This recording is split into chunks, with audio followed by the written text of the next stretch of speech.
everybody. Welcome back to the third episode here of the Golden Attitude Era podcast. I am your host, KBT, your $1,000 champion. We have the stunning one, Scales, here today. And again, we have the Fassman. We really appreciate you taking some time out and visiting with us. Last episode, we went over a few of our favorite finishers and some of our most impactful moments. So please go back and check that one out. We got a couple different social media things going here. And Steve, if you want to quickly let people know what those are. Yeah, so you can find us at on Instagram and on TikTok at the Golden Attitude Era. I try to post some, I do some 1-minute clips of our show on TikTok. And then I also share those and some stuff on Instagram. And Instagram, I try to do a lot of stories throughout the day with some old wrestling pictures and whatnot. So check those out, Instagram and TikTok, the Golden Attitude Era. So the handle is at the Golden Attitude Era? Yep. Okay, cool. Thank you for that. Now, again, we're going to get into our normal things here when it comes to the podcast that have become fan favorites from what we've been told. This week in history, and the main event is normal, and we're going to do a little bit of fantasy booking, but we do also have a new segment here. It's going to be Stump The Stunning One, where me and Corey and possibly some other people, if they do want to jump in on the show and take a stab at them, we'll be going heads up, five trivia questions from the mid-'80s to the end of the 2001 maybe years, where we'll be doing a little bit of trivia and seeing if anybody can beat Steve. If by any chance one of us do, that person will be able to maybe get a little bit of say on what happens on the next episode of Stump the Stunning One. But I just want the belt. Well, you're not going to get the belt. Until then, Steve will be able to call his shots on that. But with no further ado, I know the Fast Man's over there itching and pacing back and forth to get into this week in wrestling history. So I won't make him wait any longer. So take it away, Fast Man. All right. Hello, everybody. Thanks, champ. He might think he's the $1,000 champ, but he's getting back there. I'm putting him at 645 tonight. So he's slowly but surely, ladies and gentlemen, re-earning that $1,000 moniker. So little does he know that gold went up with the inflation that's happening right now. Yeah, and the price of oil and gas went up too. So he has to earn getting that belt back. We digress, though. Yes, yeah, but that's another story for another time. So, all right. So, like I said, as the champ said, and y'all love this segment. I'm the Fast Man, and what we're gonna do tonight, we're gonna have a shorter version of this week in wrestling history, because we got some really good stuff to talk about a little later on in the show. So this week was tougher. I normally would have found a couple of pay-per-views and things like that, which everybody does enjoy. Who doesn't enjoy a good pay-per-view recap? But tonight we're going to talk about a couple of goodies, one that maybe you wouldn't have thought of and one from the past. So which one do you guys want to hear first of the two? The one from the past or the more recent one? Take it way back. I hope they're both from the past. Well, they're both from the past, but which one do you want? The further past or the more recent one? Take us back, way back. Yeah, because we haven't had one that's been way back. We've been usually chilling in the mid-'90s. So let's take us in the way back machine. Hopefully we get some '80s. I can take us in the DeLorean back to 1984. Okay. Which number? The DeLorean. 84? 1984. Wow. Okay. 1984. We're going back. This is what I like. This is new stuff. You know what I mean? This is from the territories down south. We're going down to Arlington, Texas. Arlington. WCCW. WCCW, World Class Championship Wrestling. The world famous Sportatorium. Nope, we're not in the Sportatorium. We're at Dallas Stadium, Texas Stadium. Excuse me. Wow. Where it had the hole in the roof where God could watch his football team play. I think I know who's on this card. Well, hold on, don't spoil it. Don't spoil it, champ. So this was at the Texas Stadium. It wasn't a pay-per-view. It was the Parade of Champions. They didn't have pay-per-views yet. Right. but I think this name was stolen by WCW years later, where they had the Clash of Champions on TBS. In my opinion, I could be wrong, but it seems like that's something that they would steal. Yeah. So there were some good matches on here. Some names that everybody will remember. We had Kamala, the Ugandan Giant. Who didn't love the Ugandan Giant, whether he was a heel or a face? The big boo. Yep. He went to a draw versus the Great Kabuki. Dude, hold on, stop real quick. If Sure. you have not watched some of the Great Kabuki stuff, I don't know if they have it on Peacock or whatever, but if you go back and watch it, it's H&H Enterprises, and that's one of Bagels, ladies and gentlemen. That's one of their like big heels or whatever. H&H Enterprises and the great Kabuki. It is classic stuff, guys. I'm telling you. Like, That's a nice little plug for the Peacock network there. If you ever remember Dusty Rhodes saying it's a little kabuki-ish, you ever hear that reference? It comes from that. Okay. That's what I like about man, I'm telling you. Yep, that's what I like about our little 3-man booth here. I'll bring something to the table, and the champ or the stunning one will input their knowledge that I may not have known when it came to, for example, the Great Kabuki. I mean, everybody knows Kamala was a great feud that he had with the Undertaker. Sorry, not to interject, but I'm going to give you a little bit more. Great Kabuki is like the beginning of the spitting in the face stuff that like more notable people like Tajiri and stuff like that did. But back then, it was so new and people were so like, I'm going to say naive. I wouldn't even say ignorant. I'm going to say naive because like the internet and stuff wasn't around back then. And that's one of the reasons when I go back and watch that stuff, why it's so enjoyable. Because you watch old, fragile women coming up, shaking their fist at big dudes that are just like, all right, lady. It's similar to like what Hogan got that lady to do in WCW, if you remember. Like, all the time, man. So it's but like real quick, another thing about the spitting is that there was different colors, and De La Greca on Busted Open will say this all the time. Like the green wasn't as bad as the red. Like the red was like the acid, like that was gonna burn your face off. And the way it was like the way that they reacted to it. But I just wanted to throw that in there. I like Great Kabuki, and I like talking this old stuff. So yep, and like I said with the Great Kabuki, like I said with the Mist, you had wrestlers. I remember the Great Muta. Was the Great Muta or the Fabulous Muta? Great Muta. Fabulous Moolah was a no, not Moolah, Muta. I can remember if it was Great Muta or the Great Muta. Yep. You had the Mist. Then you had, like I said, Tajiri. Asuka uses it nowadays. Yep, and then Asuka. I like Asuka. Yep. So, but that was a fun match. And then the main part of the card was obviously put together by the Von Erichs. So can I guess if this is the right one? Are you going right to the main event? No. Okay. I know you're excited. Let me know when it's the main event because I think I know which one it is. Sure. It's either one or two. Well, you had a 6-man tag where you had this one. Okay. We had a 6-man tag where you had Fritz, Kevin, and Mike Von Erich defeated. And I didn't know they had these belts other than what I've seen a couple of times on Ring of Honor. You had them beat Buddy Roberts, not Buddy Rogers, ladies and gentlemen, Buddy Roberts. Michael Hayes, but we all know him as Doc Hendricks or Michael P.S. Hayes, and Terry Gordy. Terry Gordy was more known for a lot of people in WCW. They were the WCCW, the World Class Championship Wrestling 6-man tag champions at the time. So, and then in the main event, you had Kerry Von Erich versus Ric Flair, beating Kyle's favorite wrestler, Ric Flair.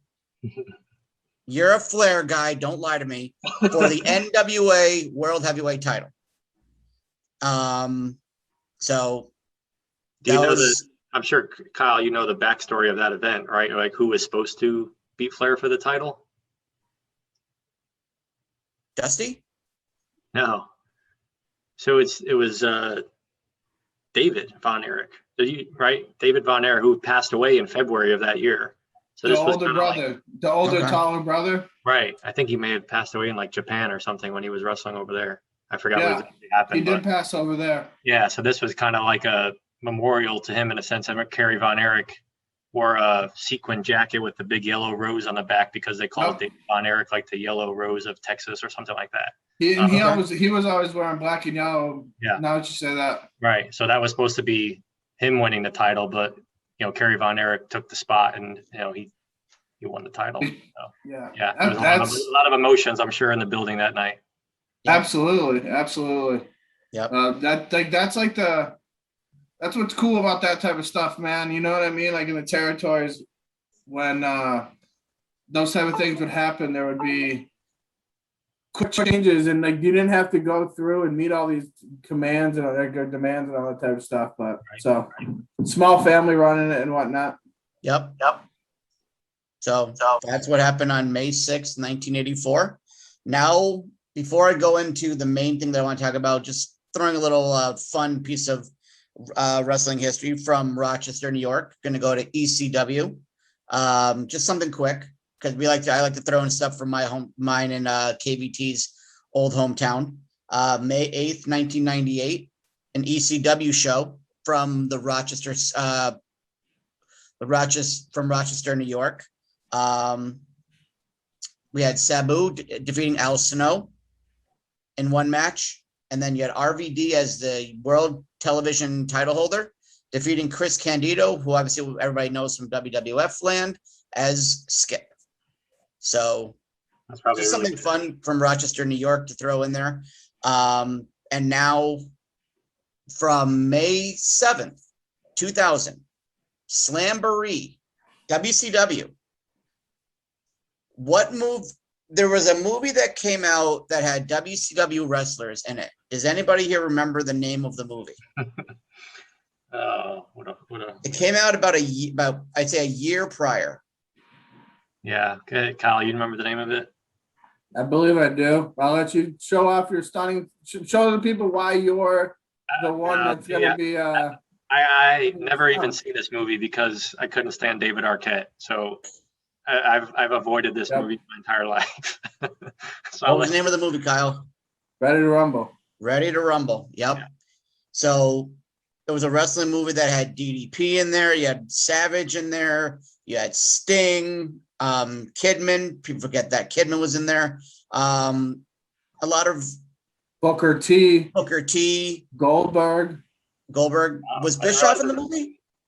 Wasn't Goldberg in there? Didn't he break? Goldberg was there. Goldberg was in there. Yep. Bischoff was not in there. Bischoff was not in there. I thought he might have been in there. Okay. So the main event. Wasn't Macho Man in there too? Yep, I already said Savage. Did you? Yep. It's okay. I said it twice. Hey, twice is better than once. He deserves it. Yeah, he's the man.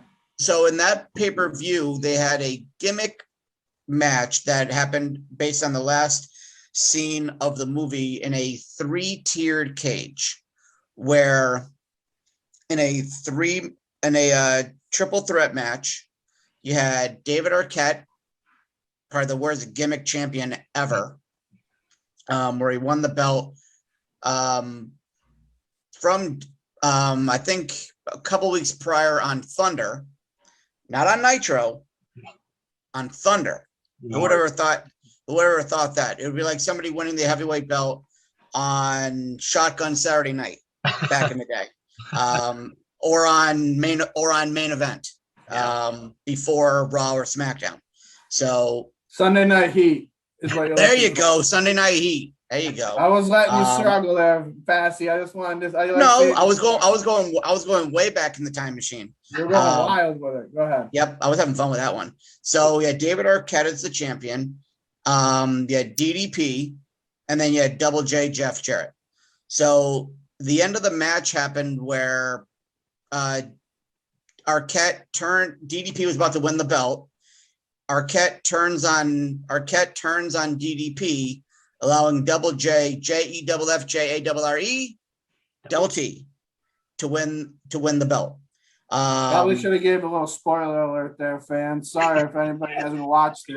Yeah, we just saved you about an hour and 45 minutes of your life based on that. So you're good. So you're pretty good chair shot, though, or a pretty good guitar shot. Yep. Jarrett was always good for the guitar shot. So, but that's not the main part of the pay-per-view that I want to talk about. There was a match, I'd say maybe one or two matches prior, where it had an interesting feud happening. And I actually enjoyed this feud between Hogan and Billy Kidman. Oh, yeah. And it was a nice little feud because it actually gave Billy Kidman a nice little push. Yeah. When you rarely saw back in that day mid-card wrestlers like that ever get a push to be go against the main guys. Yeah. So especially Hogan. Yep. So, and Bischoff was the referee, but they still had Hogan go over. Yeah. So I like Billy Kidman, man. I can't remember what movie did off the top rope. Star Press. That one was like that. I'm not like a connoisseur when it comes to moves. Like I don't have that in my vocabulary. But yeah, so that one. I think Steve just mentioned. I think it was the Shooting Star Press. No, I know. I heard him. Okay. Thanks in case somebody else didn't hear it. That move was sick to me. I didn't know what it was called. So, but like I said, I'm glad that they gave him a push, even though they had Hogan go over at the end of the day, of course. So Hogan must pose. Hogan must pose. Oh, so, but like I said, it was an abbreviated edition, even though we extended it a little bit out for This Week in Wrestling History, gang. Hope everybody enjoyed it. And what I'm going to do now is I'm going to send it right back to our $823 champion to begin our discussion of our main event. I appreciate that, Fassman. Thank you for the good This Week in Wrestling History topic segment, as always. Some cool topics there. So this week in the main event, we're going to go over Backlash 01. Headlines, one of my favorite short-term wrestling tag teams of all time. It would have been great if these guys could have seen what they had available if they could have just stayed healthy. And that would be Triple H and Stone Cold. And they were, I believe, the Power Trip. And they were going two-man Power Trip. They were going against the Brothers of Destruction. I don't know if they were named that yet. Yeah. But I believe it was a little glimpse into Mark Calloway is what we got, right? So since we got that, like I brought that match up first. Let's start with that high point there. What do you guys think about that tag team and of Austin and Triple H, just to start off with? Just got to get you what you think there. Scales, what do you think? What do you got? Yeah, so obviously we're coming off the heels of WrestleMania 17 and the Austin heel turn, right? The much maligned, at the end of the day, it didn't work out. But at the time, they gave it a shot because Austin wanted to do it. And they felt they owed it to him to at least give it a shot. So now you've got Austin heel. He's with McMahon. Triple H is the other big heel in the company at the time. All right, you put those two together under Vince's tutelage, and I was pretty stoked at the time, even though I was upset Austin turned heel. We're still Austin fans, right? Yep. You can still find things to love about him, even when he's trying to be a dick to the crowd and whatnot. I was super excited for the two-man Power Trip. I was also a big fan of the Brothers of Destruction. Who wasn't? Yeah, right. I mean, always was a huge Undertaker mark, and the Kane storyline with Undertaker was, we've agreed that that's like probably the best story in WWF history. So you put them together, right? Just like four of the biggest players in WWF history in one match on this pay-per-view with all the titles on the line. We didn't even mention that yet. I was just about to say that once you got going. I was waiting for a spot to jump in. Wasn't that like so cool? Like I thought that was like, all right, who's gonna be it? Anybody? Has there ever been? I don't remember ever of that situation happening again or before. Do you? With all the titles in one match and all of them on the line? Not that I can remember. I don't think so. Right? How about you, Big C? I'm trying to go back as far as my brain will allow me to. I'm gonna say that's a no before he hurts himself. I can see steam just coming out of off the top of my head right now. I would have to agree with the stunning one and you, champ, and say, unless someone out there in podcast nation can debunk our thoughts, I don't think I've never seen any type of match like that. Yeah. Of course, with the way wrestling is today, they probably wouldn't do that. Who did you think was gonna win going in? Like so Austin was the champ, right? Yeah. Yep. Did you think there was any way that he got beat whatsoever? I mean, he just won the title at WrestleMania. If their team lost, it was going to be Triple H losing the Intercontinental to Kane. Yeah. I don't see that Intercontinental title going on Taker. Who was the one that busted up Kane's elbow? Was it Triple H? So it was injured in the weeks. Maybe it was the week leading up to it. Yeah, that was part of the story leading into it, was that they had busted his elbow. Maybe I think it was Triple H with the sledgehammer. Yeah. Okay, yeah. I thought it might have been with the chair. Yeah, I mean, they were using chairs. I went back and watched some of the Raws and SmackDowns before, like clips, and the Power Trip were using like steel chairs, like they were like fists, like they were just swinging chairs at everybody all the time.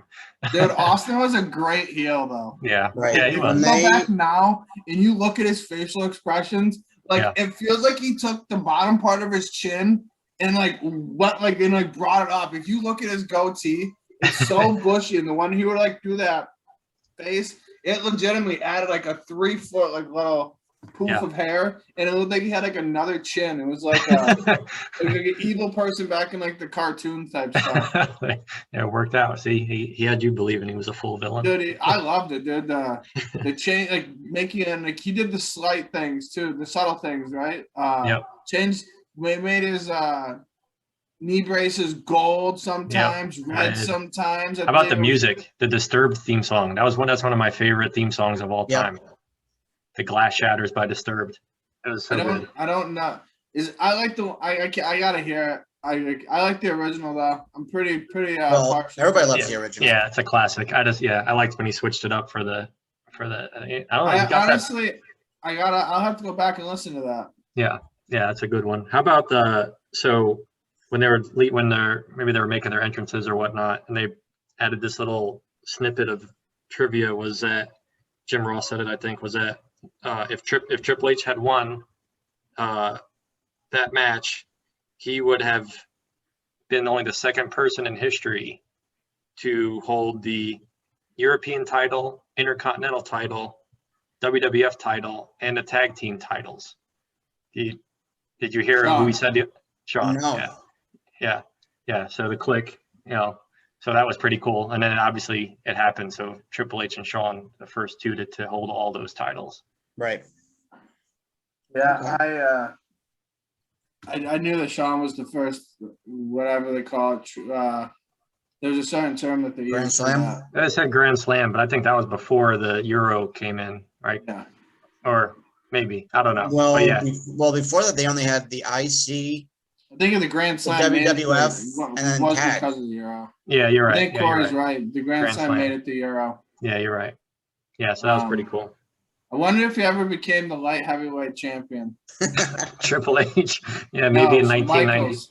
Oh, Michaels? I mean, the way he started, he could have been a cruiserweight. He could have been a cruiserweight. No. I mean, when it was back in the day. Michinoku? No, when it was back in the day when Sean was just getting belts just to get belts. They had him not defend it. And then Sergeant Slaughter came out and they did that whole thing with him and Triple H. But anyways, I digress. That's going down a rabbit hole there. So what about the match did you like? I can tell you what, man, there was a couple parts where Austin made me freaking bust out laughing. Dude, the guy is funny. So there was this one part where he was down on his knees and he reached out to shake his hand and like he just like wanted to shake his hand, and like then they got in a headlock, and you can like see them. They were MFing each other in that headlock. Like Taker goes, "Don't fucking do that" or something like that. So that was one part that stuck out to me about the match. What about you guys? The big boot to Stephanie from. You took my spot. There, you can talk about it. Good. No, that was. You want to finish your thought? No. I just wanted to mention it. I didn't have anything else with it. Yeah, that was my. I mean, the bumps. I mean, she took a couple of bumps during that match. People forget that. I think about maybe like 4 or 5 minutes prior, Earl Hebner, knocked her off the apron, and she took a bump there too. Yep. I mean, people forget that she was a wrestler for a part of her career as well, even though people didn't want her to be. Yeah, I don't know if I would deem her a wrestler. Well, I'll tell you what she was. Then what she was awesome, right? Like she was like, I don't know, man. I'm a big Stephanie McMahon baby face. She's a heel. Yeah. I like her character. Oh, she's born to be a heel, but when she was doe-eyed little teenage girl, she was good at that too. Yeah. When she was on that crucifix, Stephanie was awesome. When she was like the general manager of SmackDown. But I agree with you. I agree with you, Corey, that she definitely was good with those couple bumps and things like that. I mean, that boot that she took from Kane. Yeah. So, how did you guys think about the ending? What did you guys think about the end? I mean, it was typical heel. Yeah. I mean, it was the only way that, I mean, everybody, all 4 wrestlers and Stephanie got over what they wanted to do in the match.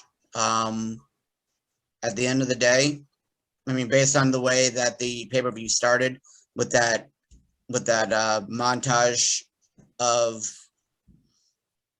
those who have the power, have the gold. Those who have the gold. Yes, thank you. Yeah. That was a good intro. I like that. I had to go back and watch that a couple of times. And Heyman kept saying that throughout the event. Yep. So Yep. I would. Heyman on the broadcast made it even better too. With JR. So I thought that match did what it was supposed to do. Obviously, people kept making it thinking that at the end of the day, Kane and The Undertaker were going to win one of the belts and keep the tag belts. But like I said, Triple H and Austin had just started their 2-man power trip. Yep. And they were all with McMahon. Yep. They weren't going to make it where Austin or Triple H were going to lose one of the belts. I thought one of the reasons why I thought it was possible that they could lose is just because of Taker. I don't know why, but it's always like you never know. Because like think about it, he beat Hogan, right? Like he beat Hogan. You know, so who's he not going to beat? You know what I mean? Think about, and so Scales. Other than and he had just beaten Triple H a month prior at 17. Yeah, true. Beat him pretty handily too. Yeah, it's a good match.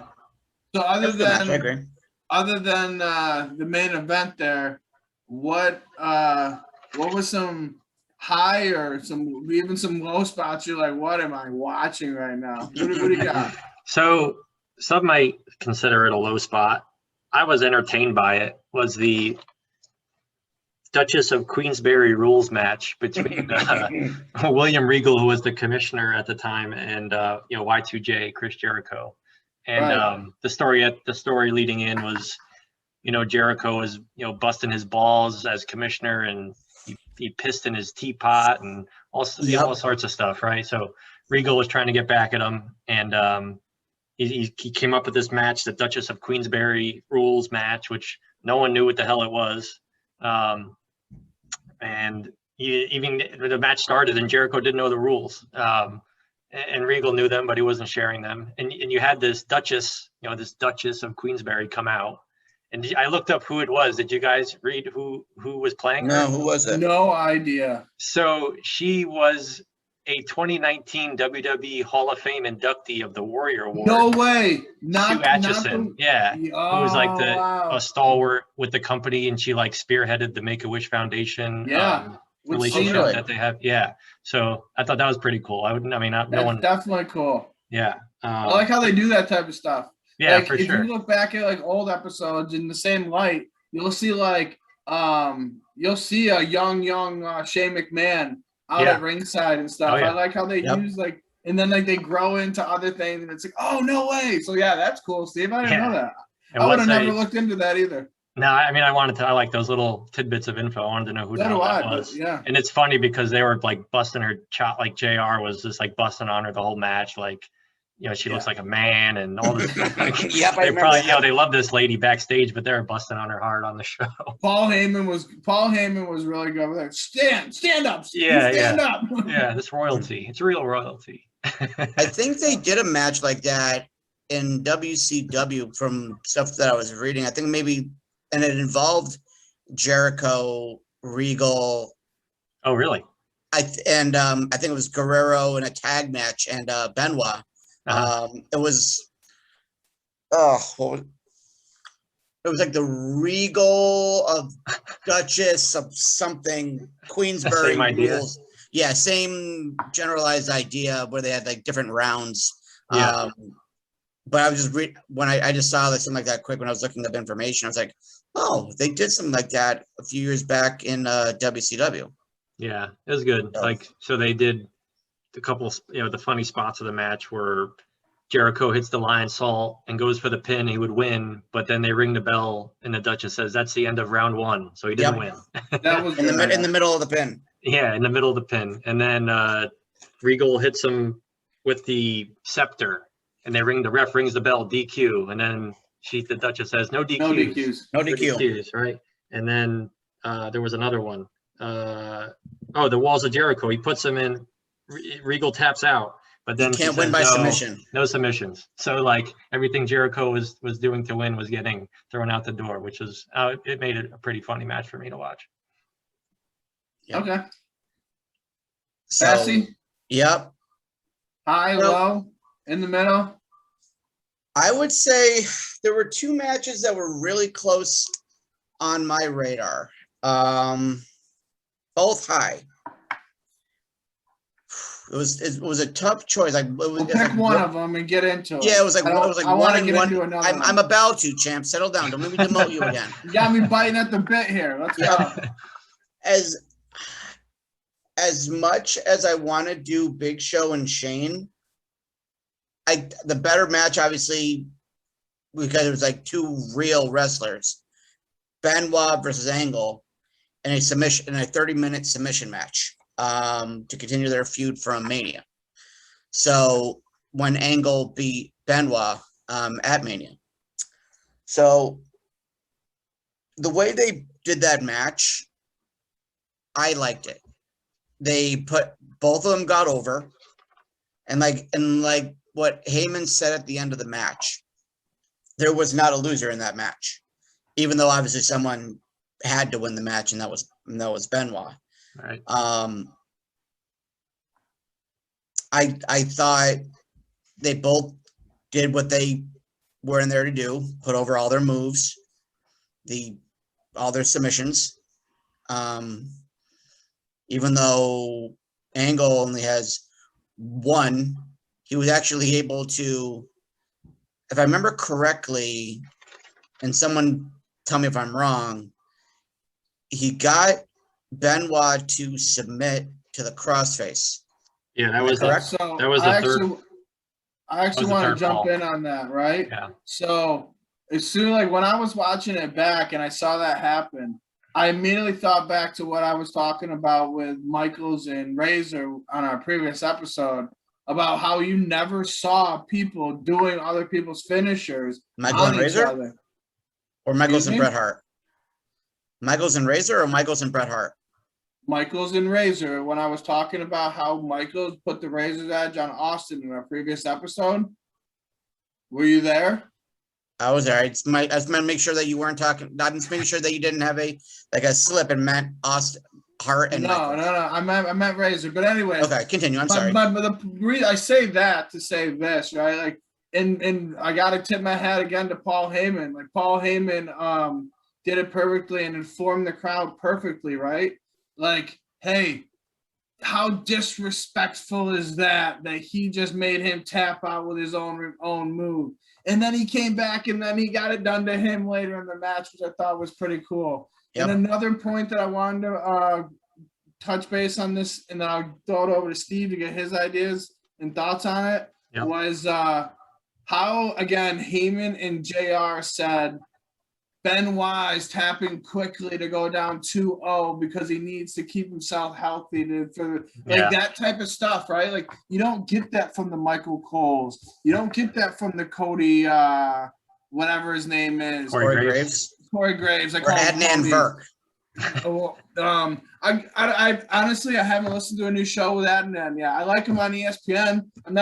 I'm so disengaged now with this. He hasn't been bad. Just a quick thing. But continue. But I just got thrown out there. But yeah, it just shows you how much better than what that type of commentary can do to a match of that type of match, which is a lot of ground based and not a lot of high action, but it gives you the intent behind every move, and that's what's missing in a lot of stuff. Correct. Yeah, I agree. So Steve, now that I just went on my little rant and kind of took all the points of that, what did I leave? Any meat on the bone for you? So Angle's promo before the match started was pretty funny, dude. So I wrote down a quote that he was busting on Chicago, and he's like, "Yep, Chicago is short on winners and long on fat, sweaty pigs." Started reeling off like Jerry Angle Krause. Was good at that stuff, man. Yeah, he was. I'm sorry. Good. Got the crowd riled up. Angle was very, very good on the mic. And then, I liked the story of the match was great, like you guys have said. Angle going up 3 falls to 1 at the 18-minute mark, which was like, okay, what's he going to do from here? Can he coast to victory? What the hell's Benoit going to do? He's down. He needs 3 falls to overcome him. And, they tell the story perfect. Benoit makes the comeback. He ties it with 2 minutes left with Angle's move now. Right, Angle used the crossface, and now Benoit uses the ankle lock to tie it up. And then we know it goes to a sudden death. Angle's got him in the ankle lock as time expires, and Benoit taps, but after the clock expired, right? So then it goes to the sudden death, and Benoit wins. I don't think the sudden death went long, maybe a few minutes, and he wins with the crossface. But the funny part is, so I went and I watched parts of the Raw of the night after. And Angle comes out and he's cutting a promo and he's saying how it's bullshit that because Olympic rules, a sudden death starts as soon as the prior round ends. So in his mind, he won. He should have won because Benoit tapped right as time expired. So that's the overtime, and he should have. Do we know if that's true? I don't know. I didn't look that up. I hope that it's true. If Angle said it and he's saying it's Olympic rules, it's true. It's damn true. It's damn true. Yeah. I'm gonna try to look that up and see if I can find anything on that. Yeah, I believe him. I believe that is probably true. Yeah, but think about it, right? So how many people know that? Whether it's true or not, it sounded awesome at the time. Oh yeah, it's here, and then you believe them, and you're like, damn, this guy. So how does overtime work in Olympic? Okay. Yeah. Corey, what did you think about it? The part that surprised me the most, and I don't know if anybody caught on to this, the referee immediately made the decision to keep the match going. Yeah, I thought that was. He didn't have someone like Patterson or Briscoe or Sergeant Slaughter or whoever come down, or whoever the GM of. I don't think they had a GM of Raw. Well, Regal was the commissioner of both Raw and SmackDown. Well, they couldn't have Regal come down. Yeah, no. That would have brought down Jericho and right. That would have been pointless.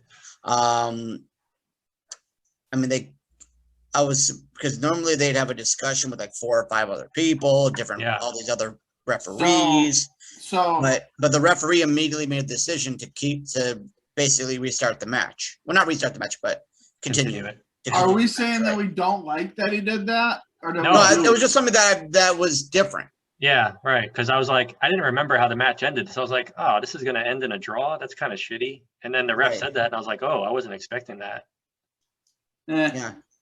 If anything to get Finkel on the mic, right? I mean, like, I love the Finkel thing. was the Fink was the best. So right, good. right. So hey, I got this right here. I did a quick little Breaking news, Google. ladies and gentlemen. Quick little Google, little plug there. Hopefully we can get monetized by them somehow, some way.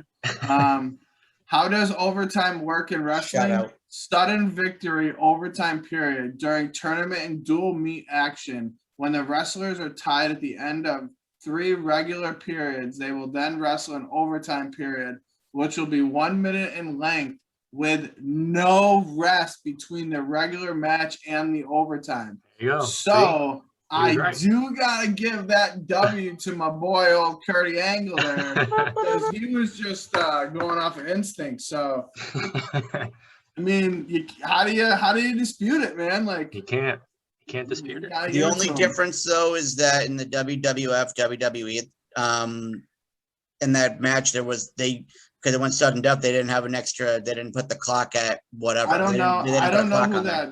I don't know who that second company is, but you're right. The WWF does whatever. I didn't know if they had changed the name over to WWE at the time yet. That's why I said. Anyways, I got one last thing that I want to mention, and then I'll let you guys have all the reign. And it's honestly, it's not even what happened on the match or on the pay-per-view.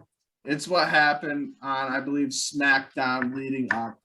And it is the Shane McMahon reading the Jack and the Beanstalk book to the Big Show. I remember that.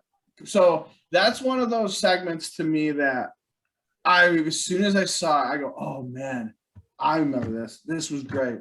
But up until me seeing the first second or two of it, I was like, I would have never thought about that segment. You know what I mean? It's one of those awesome segments that just get filed away in all the other awesome segments. But I forgot how funny it was. And when me and Corey were having a conversation, I believe the 3 of us may have been involved in it, but I know definitely me and Corey were talking about the other day, is that they tried to rehash the same thing with Braun Strowman, right? Yeah. Horribly done. I mean, you just can't do it nowadays. Like, it's just. No. And it was reversed because Shane was the heel this time and Braun was the babyface. So it didn't Exactly. Like, why would because he's dumb. Like, come on. Yeah. We need real storylines back, guys. I don't know if you've noticed this, but the trend is we need real storylines back. We need wrestling to be able to be on PC. I'm sorry out there, PC folks. It needs to be back to the old days where they need to start touring again. That's what they need to do in order to do all that stuff. No.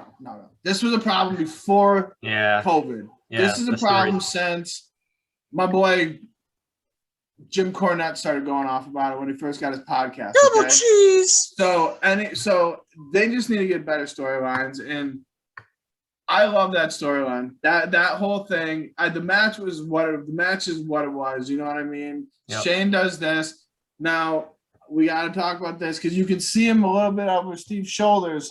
Those scaffoldings, those little high rises that Shane jumped off of. I think that's just the Raw one, but I mean it's similar. The Backlash set, right? But it gives you the idea. Yeah. So the fact that he jumped off of that with Tess' help, that was pretty cool, right? Like, he went did you remember that? Of wood. Yeah. Did you remember that happened on that show? Oh, no, once it got to the spot of it, once they started working the way towards, I go, yeah, I remember this. As soon as Tess came on, I was like, oh, yep. Okay. Yeah. And he grabbed that stay off sign. As soon as I saw the stay off sign. What was that, Corey? You remember how that match ended? Yeah. We were just talking about it. No, that's not the ending. Do you know how Shane? Did you notice how he held him up? Yeah. Tess was holding him up with the camera. Right, because what surprised me is that with that and then the match because with Tess helping Shane, I'm surprised that he just didn't grab him and just like hold him up. Yeah, I guess there was like maybe made him. I don't know. They wanted to be a little more creative, I guess. Yeah, I guess. Yeah, I was wondering the same thing watching. I was like, why doesn't he just hold him? that segment may have been maybe one of only two that I ever remember them using the swinger and the TV Yeah. cameras, and the other one was Austin and Rock. So Yeah. I feel like whenever those get used, they're usually pretty memorable moments. Steve, so I'll give you the last go around here, so you can kind of get your last little thoughts in on this and end on a high note, since you're going against the Fassman and you need to get your wits about you. Sure. For this Stump and Stunning Stevie. Yeah. So a little note on the pay-per-view. So the WrestleMania 17 before this had done 1 million pay-per-view buys, which was obviously like a record. Huge numbers. Yeah. This pay-per-view Backlash 2001 dropped to 375,000 pay-per-view buys, which is obviously still, a ton, but especially for like a decrease from WrestleMania to that of like 600 and some odd thousand change. This is May. This is it was April 29th. April. Yeah. But there's a lot to be said. Did the Austin heel turn at WrestleMania turn a lot of fans off? Different things. Was it because it was a tag team main event and it wasn't a one-on-one? But either way, overall, I enjoyed the pay-per-view. We didn't talk about the hardcore title match much. There was a few other matches on the card, which we don't have to talk about. The hardcore title match, I thought was pretty entertaining for like the 7 minutes that it went. Mm-hmm. They used a shopping cart with it in a few different spots, which was kind of cool. Raven and Rhino. Awesome. Yeah. Raven's the best. I mean, yeah. And of course, whenever you got Heyman screaming, "Gore, gore, gore," he loved to say that shit. So that was a fun match. But that's pretty much it. Good pay-per-view. Was Tajiri on that match? Oh, no, wait. No. I got one question. For you guys. And either one of you can answer this. And it revolves around the first match, X-Pac, X Factor. Yeah. Somebody tell me where this whole Steve, tell me where this whole X-Pac heat came from. What does it mean? So I've always tried to figure this out myself. At some point, the fans just got tired of Sean Waltman, of X-Pac. And I don't know what really changed. Like watching him with X Factor, like he was pretty much kind of acting the same way he did as he was X-Pac with DX. So I don't. So this was the time that it started happening. Oh yeah. Because so you before see the pornos and everything like that came out. Yeah. Okay. Oh yeah. Before that. Yeah. So it was right around this time. Because there was like some guy holding up a sign that said "Dork Factor." And I thought that was kind of stupid and funny at the same time. Oh, that's awesome. Dude, the signs back then. That's one thing I noticed too. Glad you brought that up. Look at some of those signs and look at the crowd at that event. I hope it gets to be like that after COVID. And like Corey was saying, when people get back in there, they're just fired up, and but. If it's ever going to get like that, they need to gear it towards another age group, in my opinion. Yeah, I'm anxious for fans to get back. One of my buddies just sent me a text saying that WWE's looking to get crowds back in by July, which is right around the corner. So that'd be pretty cool. Well, I was thinking SummerSlam. I would just throw this out there, right? The CDC just did some new stuff with their guidelines or whatever, and they're allowing people in places with no mask and things. So regulations all across should be loosening up. So hopefully that can lead to some shows getting back on the road. And one of these times, the three of us, we got to get the Fassman down here in the Charlotte area and catch AEW or one of these WWE shows that come through. Why does it have to be me coming to Charlotte? Why don't you get your fat ass back up here to New York? You have people here that miss you. Wow. The stunning one from the Northeast. We could all meet up in Hartford. We'll meet up at the Garden. How's that? Yeah, I'm probably not going to meet him anywhere now, man. Now you want me? Now I'm going to have somebody do a run-in in your freaking house and try and filming you the way you're talking to me over here, buddy. So, Steve, anything else you want to give parting shots before I send my final shot at Corey? All the way back up in Rochester. That's pretty much it. I know that we want to get to our next. We have a couple of segments left, and we want to get those on the show on the road here. Excited to see if who's going to win this trivia here. Yeah. So it's gonna be a the massacre. main event, Backlash. Overall thoughts. What do you guys think? And I gave it 3 stars. no, we're not doing stars on this show over here. So would you give it good, bad, good? I give Great? it 1 thumbs up. 1 thumb Yeah. up. I give it 1 and a little nub. I would say it's something I would throw on when I'm trying to find something different that I have, like when I'm trying to get out of my groove. You know what I mean? You find your groove spots in a certain time frame, certain type of events you watch. Backlash 01's definitely not one I think of. So, Stunning One, we'll leave you with the parting shots here in the main event. See if you can get over at the end of with the crowd here. Yeah, great pay-per-view. Go back and watch it. To all of our fans out there, I hadn't seen it in probably since it aired 20 years ago. I don't think I've ever went back and watched this one. So it was entertaining, brought back some good memories, brought back listening to Heyman on commentary, which is always fun. Mm-hmm. I highly suggest go back and watching this one.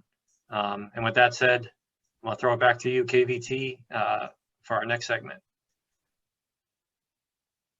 All right, everybody. Appreciate that, Stunning One. So this week we're going to be doing a little bit different variation of the fantasy booking with KVT. As you know, Vinnie Mac always had his squad with him. Most notably, it was he's mistaken Pat Patterson, RIP. That was very bad of me. And then two of my favorite all-time people. Corey knows it all too well. I probably get sick of hearing it. Steve, I know you get sick of hearing about one of them. But we got Bruce Pritchard and we got James E. Cornette, man. Those two for 4 years, or for about 4 or 5 years there were every day with Vince, especially Double cheese, and double mayo. Pritchard. Yeah, Cornette's the best. So in essence, in a kind of a type of similar manner, I'm not saying I'm Vinnie Mac or anything, but in this situation, since my name is on the marquee, I'm going to throw it over to I'm going to give him Bruce Pritchard. I'm going to give him the Artful Dodger. You're the Artful Dodger. That's who you are. I'm honored. So I'm honored to take that. What do we got this week in your notebook here for the fantasy booking? So we wanted to do a little fantasy booking taking into effect after this Backlash 01 pay-per-view, and kind of, if we had the pencil, where would we go from here? We all remember in real life, where it went from here. But how would we switch it up a little bit? So for me, if I had I got a pen. It doesn't have the eraser, which is vital. Come on, dude. Yeah, I know. I need that eraser. I need to find a pencil around here. But anyways, so obviously the 2-man Power Trip have won the tag team titles. They have all the gold in the company right now, basically all the gold in the company. But the storyline, when you have the 2 top heels as a tag team, what's the long-term storyline here? Is that one of them is going to turn on the other one, right? Right. And which way do you go with that? We never saw how it was going to pan out because Triple H tore his freaking quad off his bone like a month later after Backlash, after the next pay-per-view.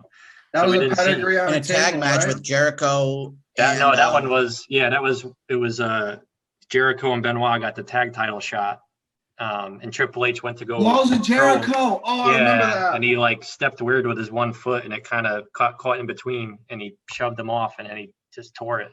And he ended up still doing the pedigree or he got put in the Walls of Jericho on the announce table while his quad tore off of his bone, which is and I remember Jericho saying he didn't know at the time, and he wrenched it in. Yeah, horrible. Yeah, horrible. Triple H is a friggin' beast, man. And he worked the rest of the match. Say what you will about him and everything else, man. The guy put in everything into that ring. He was He always did. But anyway, so back to what we would do if we had the pencil. So for me, the Austin heel turn was not working. We knew it after probably less than a month. I mean, the fans were not buying it. Him beating the shit out of JR and bloodying him up, like no one was. I mean, it wasn't doing anything for anybody. Austin was everyone's favorite for 4 years on top of the company. It was not what we wanted. He tried it. It didn't work out. It's time to throw it away. So how would I do it? So you're not going to do it overnight, right? So there's going to have to be some kind of slow build.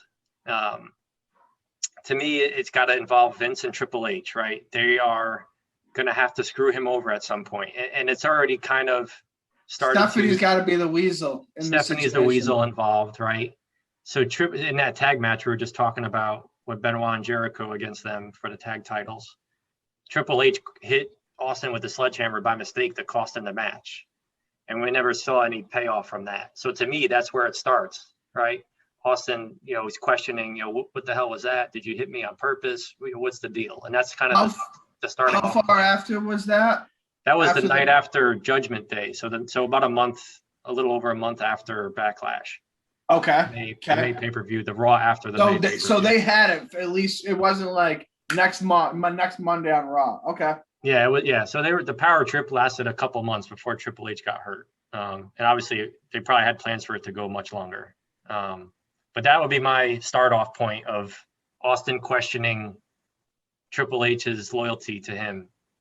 And Corey, where would you go from there if you had the pencil? I'm going to pass it over to my Pat Patterson. Actually, I'm more your Sergeant Slaughter. Oh, you want to be a Slaughter? All right, you got to stick your Slaughter chin out. wasn't on the booking squad though, but okay. No, but Slaughter was in the was part of the what did you call him again? He was a stooge. He wasn't a booker, but he was a stooge. He was an stooge. agent. Yeah. Yep.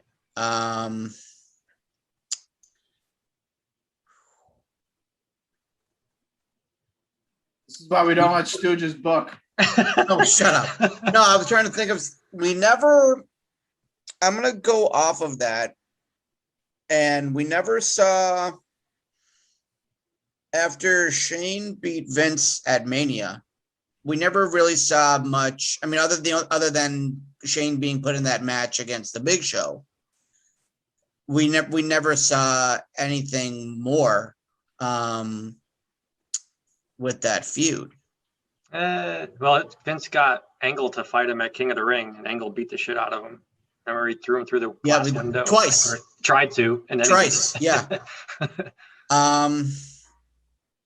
What do you think about Austin and Triple H, though, Corey? Yeah, where would you go with that? Yeah, I mean, obviously, yeah. Triple H was out because of the injury. Let's say he's in. Hold on, let me set the stage. Well, you can't because everybody knows what happened. No. The stage. We're rewriting history. Oh, right. We got the pen. Right? Okay, so nothing happens, and all that. Corey, this is where we are. Okay. This is where we are. Sledgehammer hits him. Right Now Austin, next show on Monday Night Raw. Well, the next show obviously would have been SmackDown. So what does he do? Austin obviously would have been looking for Triple H to get answers, and Triple H said it was an accident. I didn't mean to do it. It was in the heat of the moment. Benoit moved. It was supposed to be for Benoit. And then they hug it out, whatever. Then they obviously get a tag title rematch because they were the champs. Yeah. And then they're about to win the belt. Austin hits Jericho with the stunner. And as they're about to do it, Triple H wants all the fame like we've known him to have in the past.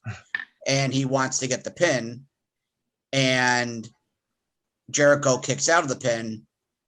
And then those two just blow up, and obviously it leads to Triple H versus Austin at not necessarily Judgment Day because they wouldn't want to waste a feud to end at a pay-per-view. Not saying Judgment Day was a bad pay-per-view. Right. It was sort of like a pay-per-view that would be in between obviously the WrestleManias at the time, the King of the Rings, and the SummerSlam. So it'd be something that would have ended up at SummerSlam.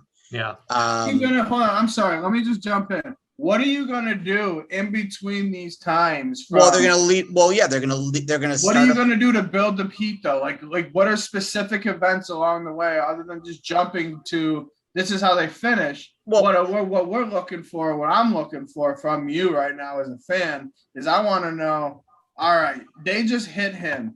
What is Austin doing in retaliation? Austin's been known to drive a beer truck into this Austin's been known Austin, to do this. yep. What type of crazy shit is Austin doing? Austin starts stalking all of Triple H's close friends.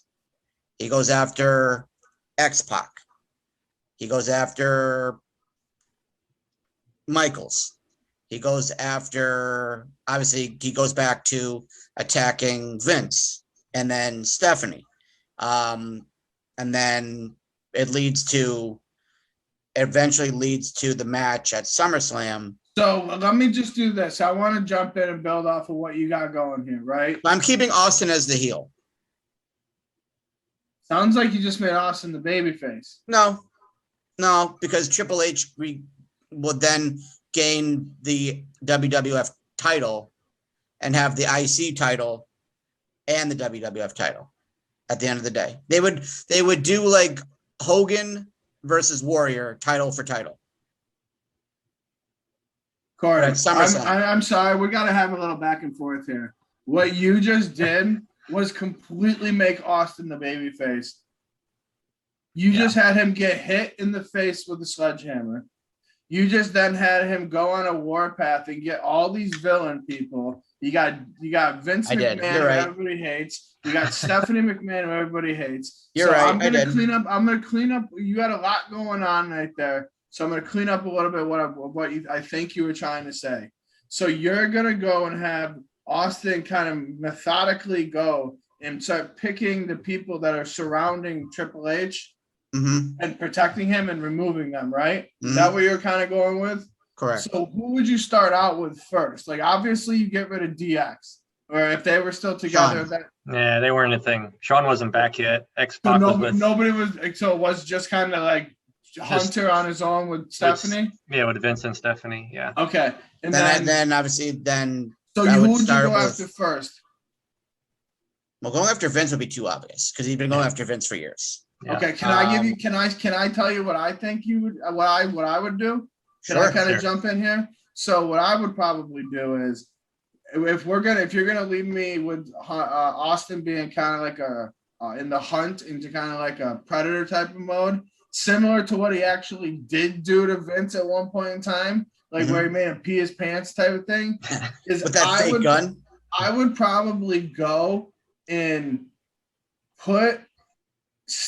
get rid of Stephanie somehow, some type of way, in a non-violent type of way, drive her and like lock her away into like a room or something. You know what I mean? And kind of in like a funny Austin type of intimidation type of way. She's kind of walking, get her out. Yep. Then you go have Vince and Hunter be like, where is she? Where is she? Can't find her. Austin comes up on the Titantron or like comes out to the ring and goes, hey, you guys want your little, what do they call it, a billionaire princess or something like that? Yep. Vince's little girl. Tell you this. You give me a title shot at SummerSlam. Give me Hunter. No, you go to Vince. You go, Vince, you run this effing company. You want your daughter back? You want your wife back? Hunter, tell him you want to fight me at WrestleMania. Tell him you want to do it. You want to know where she is? Blah, blah, blah. Something like that. Force them to give you it. And then screw Austin over again at that one. Yeah. Build it up. Long term. Yeah. WrestleMania. Wow. WrestleMania. Okay. Yeah. Long build. I like it. You know what I'm saying? Okay. Yeah. Like you can have Austin get it for a little bit, but has to lose it right back. Yep. Something like that. That's what I would go with it. Yeah. Okay. I mean, when they started the Power Trip storyline, that could have been where they were headed for WrestleMania 18, for all we know, right? So. Well, it sounded like you guys. I was just going off of your guys' vibe. I probably would have went a little bit differently if I was starting it off. But, yeah. I think either way, it would have been better than. Probably we could have written it better than our friends Bruce Pritchard and Pat Patterson. I'm telling you, dude, I need and want a job in that creative room. I just wanted to just be like a fan, just go off. Be like, you remember when you did this, this, and this? Yeah. Why don't you do something like that? You know what I mean? Like, remember, it's all what's old is now new. You know, that's right. So I basically went Vince Russo and just destroyed the entire segment. That's except I didn't lose the company $147 million. It's we all lost right. us all of our viewers. They're gone. Yep. All three of them. All three of them gone. Subscribers are gone. Yep. Just kidding. So But anyway, anyways, that was fun. I don't want to take too much time because we have a good segment lined up next, which we're You're going down. Yeah, so, I'm coming for that. I'm coming for your title. Yeah, you've been too cocky with your knowledge of wrestling. You're that. all right. That title is mine. All right. So as you can see, we got a little animosity coming from the Fassman over to the Stunning One here. So what I decided He's been too high and too big on his britches. Fassman, chill out. I know you're pumped up, but let me get through this and we'll let you at him, okay? You got it, champ. Sit back and relax for a second. You too, Stunning One. I see you wrenching your knuckles over there. You'll get your shot at him too. And put that cigarette out. Anyways, so who are you pointing at? These two have been going at each other since we started doing this podcast. Little shots. I'm sure you guys have seen some of them on the show. Hey, Steve, remember this? Hey, Corey, what about this? Mm-hmm. So I decided one day I couldn't take it anymore. I go, trivia. You guys are going heads up, and I want to see who knows more, and I'm going to come up with them. So after saying that, they started talking junk to me because I would still kind of do the same thing to them. So we came up with this idea of we're going to first start with the Fassman going against the Stunning One one-on-one with these 5 questions. If they're in, they're going to keep them to themselves. They're going to send me a direct message after I answer each one. And then once we go through all 5, we're going to run through them. And we're going to see who has the most and who gets the title and the bragging rights until the next episode of this. So everybody good to go here? I'm good to go on my end. So the first one here is, who was the first wrestler to win a singles title on Monday Night Raw? I'll say it again. Who was the first wrestler to win a singles title on Monday Night Raw?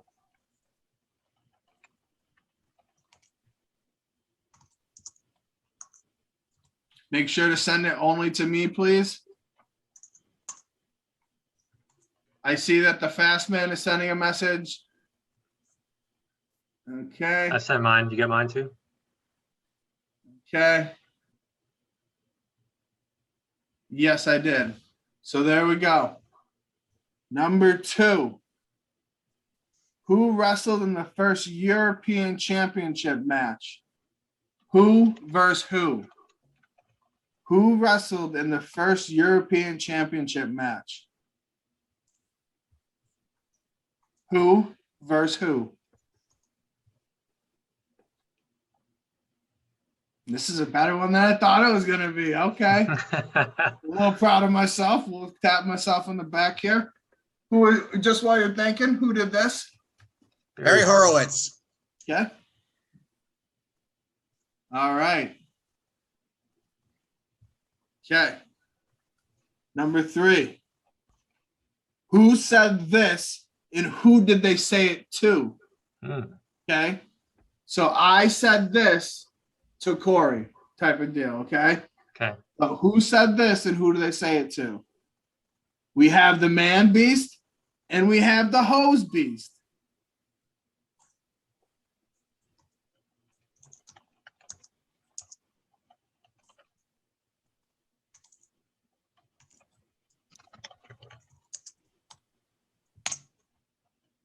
We have the Man Beast and we have the Hose Beast. It's so funny to me. I'm sorry, guys. I watched that clip about 5-6 times when I was coming up with this. Him and The Rock were just destroying Booker T. Right? Oh well, you're picturing already. Doesn't matter. All right. Picturing already. Okay. You got so excited. You gave the answer. Yeah, dude. I'm sorry. True or false? True or false? Okay. Hulk Hogan was on the cover of Sports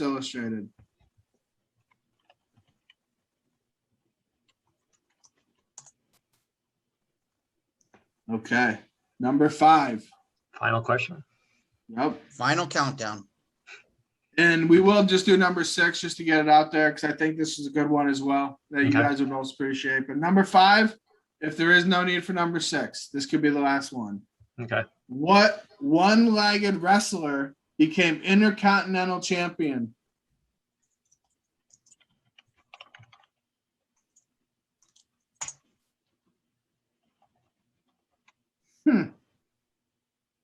Proud of myself on that one too, guys. Okay, so you guys got your answers? Wait. No, answers are in. Answers but are in. well, we'll see how it shakes out. I may question the wording of that question. Well, no. I know exactly where you're going with that As question. you know this, as you know, I was very clear in our pre-podcast meeting of the time frame that these questions were for. 85 to 2000, 2001. Yeah, I don't like the wording that you used on that question though. What one-legged wrestler became Intercontinental Champion? Okay, we can dispute it if we need to, and even if we don't need to, we can still discuss it because people want to know. All right, number 6. No, we'll just go through this first because we might need number 6. I don't know. Okay. All right. So the first question is, and I'm going to have you guys say your answers out loud, okay? Okay. Who was the first wrestler to win a singles title on Monday Night Raw? Steve? The stunning one? I said Marty Jannetty. Okay. Corey?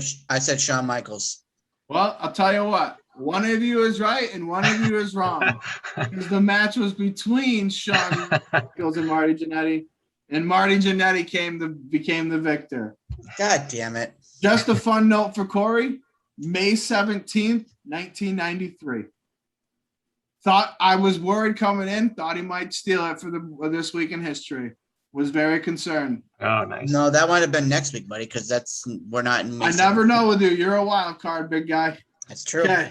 That is true. Second question. Who wrestled in the first European Championship match?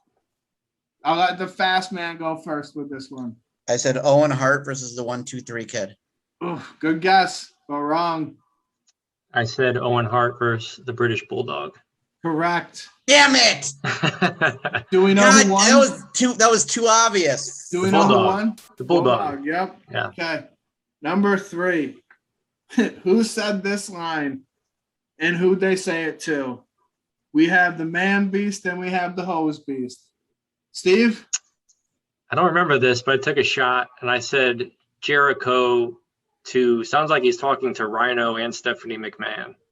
Yep. Well, I hinted at to who it was on the male end of it with Man Beast, Rhino, and definitely the Hose Beast. Yeah. It was the episode that I mixed up and accidentally said a couple weeks ago. I said China was involved in, but I was meaning to say Stephanie. So I know exactly where you meant when you said Man Beast and Hose Beast. Yep. And I had the same thing. It was Jericho to Stephanie and Rhino.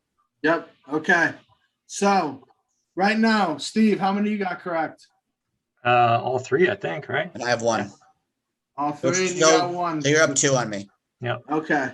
So true or false? Hogan was on the cover of Sports Illustrated. Corey? I said false. Steve? True. It's true. True. He was wearing a headband and all that, white headband, all that jazz. Yep. So we got 4-1 now. That's over. Yep. But here's the last one. Here comes the heat. Yeah. Take a sip of my water. Get ready. I'm gonna blast you on the wording of this question. What one-legged wrestler became Intercontinental Champion? I'm Steve? disputing this because I know that who you're talking about now after I thought about it, but you should have said one-footed champion because he didn't have a fake leg. He just had a fake foot, and that was Texas Tornado, which I didn't say. It went above the ankle. Leg is a big leg. Wording, yes, I get that, yes. So how about this? So that you have the ability, I will concede that. So Did you get what did Corey say? Did you get? I said he Zach said the Gowen. same person. That's what I said. Zach Gowen. That was the only one-legged wrestler in history. I remember he wrestled in Rochester too. So how about this? On Do you know? SmackDown. So now nobody said the answer yet. Corey, who would you say? Because I know Steve knows. The only one I would have thought would have been Zach Allen. Okay. Texas Tornado. One-footed. Texas Tornado, Caravan Eric. Yeah. No, I didn't know that. Bonus 1 points foot. on how we did it? Motorcycle. Yep. Okay. All And right, what's here, question number 6? what wrestler saved Wade Boggs' life while on a hunting trip? What wrestler? Is this a wrestler that we should know? Oh, yeah. Oh, I know this. Corey. Are we I don't typing know. it or are we just going to say it? No, just the only one that I could think of would have been Kurt Hennig. Yep. Yeah. Oh, I was right. Yeah. Cool. Kurt Hennig. Yeah, they were good friends. Yeah, because what made me think of that was when he was in that video montage. All right. Yep. It was a lot. Listen, it was a lot closer than you think. Oh! Bring out the big guns. No, Listen, it it was a wasn't. lot. It was a lot closer than you think, there, buddy boy. What do we you both mean? we both had the first match right. You just had the winner correct. Yeah. All We that both had matters is Owen the Hart. winner. I just overthought it. What was Wait, the it was- question, Corey? It was a What was shutout, it? wasn't it? It was No. 4-0. You got No, one. I got You the third one right. You got one. He got one right. All right. Yeah, 4-1. The second one was the first European title Yeah. match. I didn't think it would be that easy. Mustard, Steve. Look at him. It's that The easy. real Yeah, I heel. see your belt. I see the belt. The heel Calm can down. always powder. You know why Corey's gonna come back stronger next week? Because he's a true heel. True heels can If you never. really think about it, Look at the you excuses beat me flying by in. one question. Excuses flying in. Yeah, they're I was- really flying. 4-1. How's that one? How's that one question? That's about 2 at the minimum. Well, whatever. He won. I'm not denying that he won. Hey, champ. Now we got. You're the only champ here. Now we got the side. Now we got the loser out of the ring. Boom. All right, are you coming after him next week? You coming What's for the the champ title? got to say? You Are gonna you come coming for the real title? What's the champ have to say? The heel doesn't give up the mic. Are you gonna come for this title next week, KVT? That's not what I want to hear. What do you got to say? Are you calling me out? Like what? Of course I'm calling. You got anything to say? You got anything to say to the Listen, fast man? listen. I've already been busted up. It's your turn now. It's your turn now. Who's not- next in line? This is like the United States Open Challenge. Who's I feel like next in line? this really is a Bret Hart disciple. No trash talk. No, No more sunny days. no. No more sunny days. Keep it from the So, heart.